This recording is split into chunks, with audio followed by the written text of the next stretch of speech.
అందరికీ నమస్కారం. Welcome to Bharati media. Sankranti అయిపోయిన తర్వాత సంక్రాంతి ముగిసింది. సంక్రాంతి సందర్భంగా వచ్చిన సినిమాల కలెక్షన్స్ గురించి ప్రొడ్యూసర్స్ మాట్లాడుతున్నారు. అసలు అంటే ఫేక్ కలెక్షన్స్ అంటున్నారు, లేకపోతే ఏది కరెక్టు ఏది తప్పు అని తెలుసుకోలేని పరిస్థితుల్లో ప్రేక్షకులు ఉన్నారు. దీనికి సంబంధించి మనతో మాట్లాడటానికి సీనియర్ జర్నలిస్ట్ భరద్వాజ్ గారు ఉన్నారు. భరద్వాజ్ గారితో మాట్లాడతాం. నమస్కారం గురుగారు. నమస్తే సార్.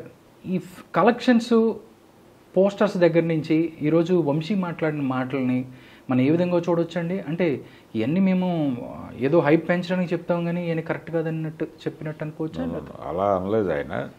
అంటే బ్రేక్ ఈవెన్ అయిపోయింది గుంటూరు కారం. నెగిటివ్ అంటే ఒక నెగిటివిటీ వీళ్ళందరూ ప్రచారం చేశారు సినిమా మీద. పర్టికులర్గా రివ్యూస్, బ్యాడ్ రివ్యూస్ ఇచ్చారు. ఓకే, ఈ బ్యాడ్ రివ్యూస్ ఇంపాక్ట్ ఉండదు అని నేను ముందే చెప్పాను. నిజంగానే ముందే చెప్పాడు ఆయన. ఓకే, ఏది ఆదికేశవ రోజుల్లోనే చెప్పాడు ఆయన. ఆదికేశవ ఫ్లాప్ అయినప్పుడు కొంచెం అసహనంతో ఆయన మీడియా ముందుకు వచ్చాడు. ఓకే, మీడియా ముందుకు వచ్చినప్పుడు మీ రివ్యూస్ బ్యాడ్గా ఉన్నా కానీ చిన్న సినిమాలు ఏమన్నా ఇబ్బంది పడతాయేమో కానీ రేపు రాబోయే మాస్ మసాలా సినిమా ఉంది గుంటూరు కారం. ఓకే, రివ్యూస్ ఎలా ఉన్నా కానీ ఆ సినిమా ఎరగదీసేస్తుంది అన్నాడు. ఆయన సినిమా మీద ఆయనకు అంత కాన్ఫిడెన్స్ ఉంది అన్నట్టుకోవచ్చా? అవును, కాన్ఫిడెన్స్ అంటే మాస్ సినిమా అనేది రివ్యూస్ బ్యాడ్గా ఉన్నా కానీ థియేటర్ల దగ్గర జనాలు ఉండాలి. ఇది మొదటి నుంచి ఉన్నదే, ఈ రోజున కొత్తగా కాదు. పాత రోజుల్లో రామారావు గారి సినిమాలకు కూడా నెగిటివ్ రివ్యూస్ ఉండేవి. ఓకే, కానీ థియేటర్ దగ్గర జనాలు ఉండేవాళ్ళు. ఓకే, కాబట్టి ఆ పద్ధతిలో ఆయన మాట్లాడాడు బ్యాడ్ రివ్యూస్ ఉన్నప్పటికీ అని. కానీ ఈరోజు ఆయన ప్రెస్ మీట్లో ఆయన మాట్లాడిన ధోరణి చూస్తే ఓకే, బిట్వీన్ ది లైన్స్ అంటారు.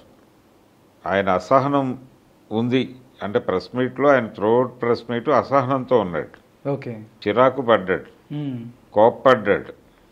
మళ్ళీ వెంటనే తాను సంభాళించుకున్నాడు, తిరిగి వచ్చాడు, కాన్షియస్లోకి వచ్చాడు. ఓకే, ఒక రకంగా ఎక్కడో అతనికి ఒక చిన్న గాయం అయింది మనసులో అన్నట్టుగా అనిపించింది. అంటే రివ్యూస్ ఆయనకు నచ్చలేదు, అయినప్పటికీ సినిమా హిట్ అయింది అని చెప్పాలనే తాపత్రయం.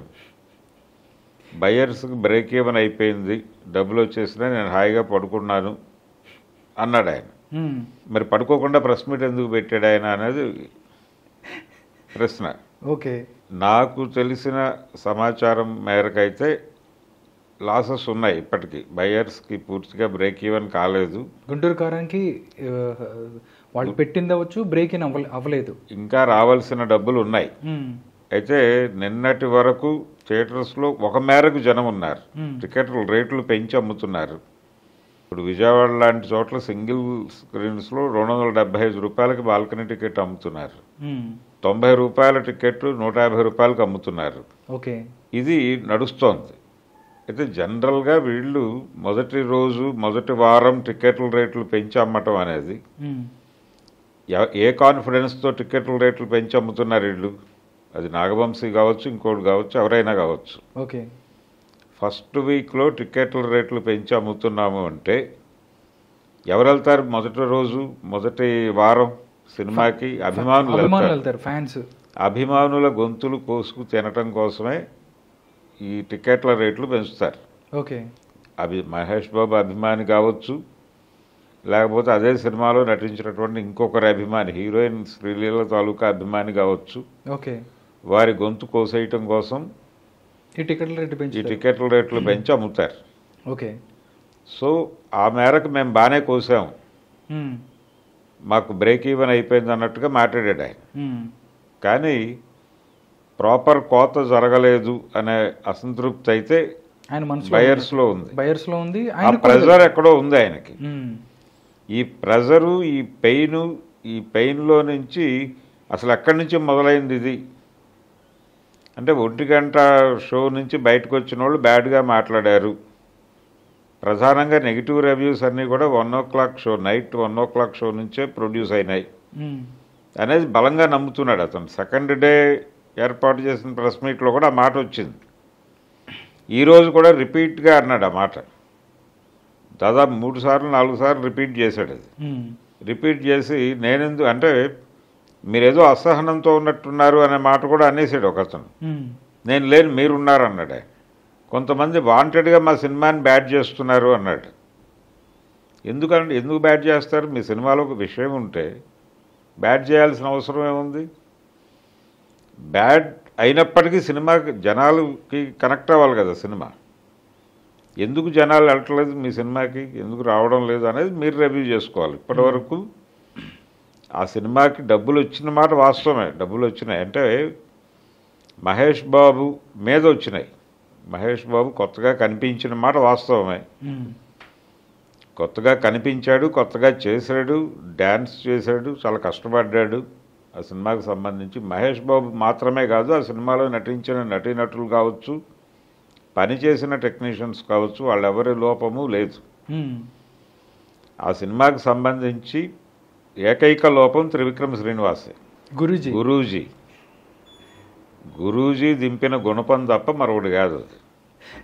ఓకే. సో అతనితో వీళ్ళకు ఉన్నటువంటి రిలేషన్. రెండోది అదే బ్యానర్లో కొనసాగుతున్నాడు ఆయన. అవును, ఇప్పుడు నెక్స్ట్ చాలా సినిమాలు కూడా ఇప్పుడు బాబు నెక్స్ట్ అనేది చేయాల్సినవి చాలా చేస్తున్నాడు. అదే ఆ బ్యానర్లో కంటిన్యూగా చేస్తున్నాడు. అది ఆయన సొంత బ్యానర్ లాగా నడుస్తోంది, రాధాకృష్ణ గారి బ్యానరు.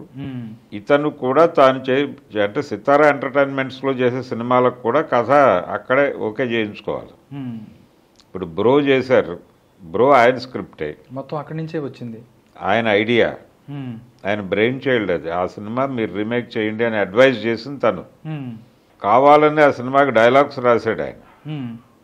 అది ఫెయిల్యూర్ కావచ్చు, ఆ డైలాగ్స్ కూడా ఫెయిల్ అయినాయి. ఈ సినిమాలో కూడా పంచ్ లైనర్స్ లేవు ప్రాపర్గా, ఏది గుంటూరు కారంలో కూడా. కాబట్టి టోటల్గా ఈ సినిమా ఫెయిల్యూర్కి బాధ్యత త్రివిక్రమ్ శ్రీనివాస్. ఒకే ఒక్కడు. అది ఫెయిల్యూర్ అనటానికి వాళ్ళకి మొహమాటంగా ఉంది, ఇబ్బందిగా ఉంది. అజ్ఞాతవాసి కూడా ఫెయిల్యూర్ సినిమా అయినప్పటికీ మంచి డబ్బులు కలెక్ట్ చేసింది. అట్లాగే గుంటూరు కారం కూడా ఫెయిల్యూర్ సినిమానే అయినప్పటికీ మంచి డబ్బులు కలెక్ట్ చేసింది. ఇప్పుడు ఆ సినిమా బాలేకపోయినా ఈ లెవెల్లో డబ్బులు కలెక్ట్ చేసింది అది మహేష్ బాబు ఉండటం వలన. ఒకవేళ సినిమా బాగుంటే దాని పరిస్థితి ఏంటి, ఏ లెవెల్కి వెళ్ళుండేది అనేది కూడా ప్రశ్నించుకోగలడు.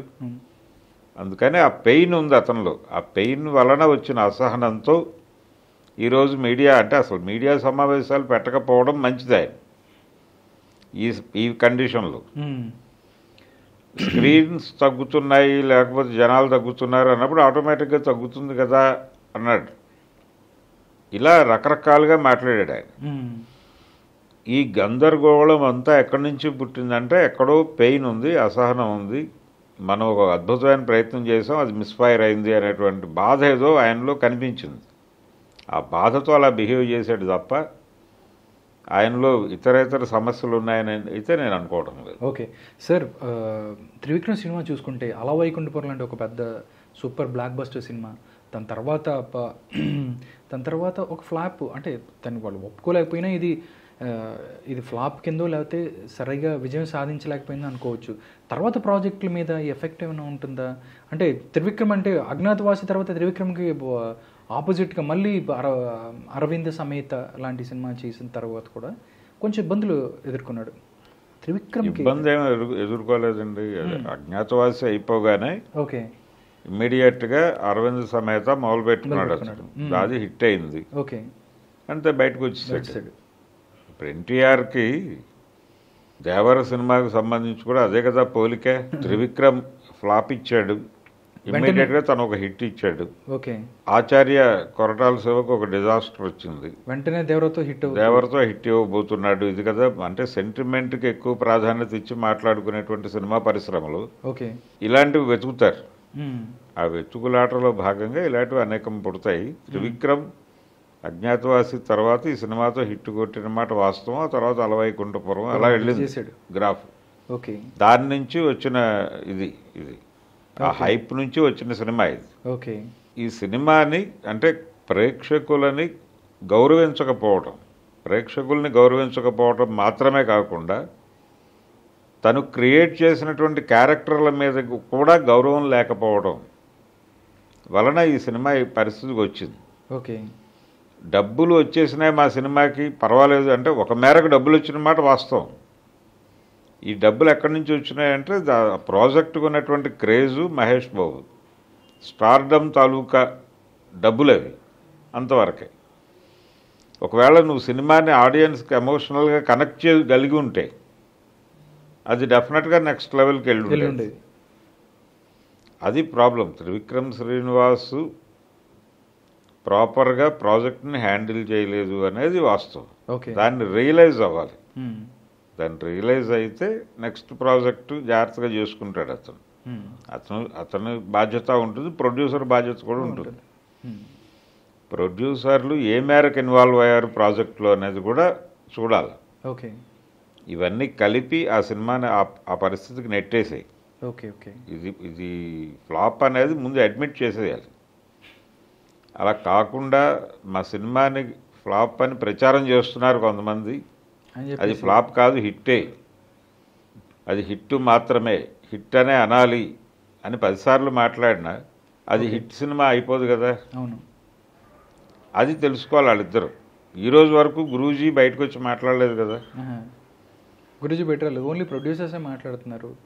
అంటే మహేష్ బాబుతో ఒక ఇంటర్వ్యూ కూడా చేయించినట్టున్నారు. కొంచెం ప్రమోషనల్ ఇంటర్వ్యూ ఒకటి చేయించారు, దూకుడుగా లేదు. అది కూడా శ్రీలీల మహేష్ బాబులతో ఒక ఇంటర్వ్యూ చేయించి దాన్ని సర్క్యులేట్ చేశారు, అంతవరకే. అది ఎలా ఉందంటే ఆచారం ప్రకారం చేసినట్టు ఉంది తప్ప ఒక సక్సెస్ జోష్ కనిపించలేదు దానిలో.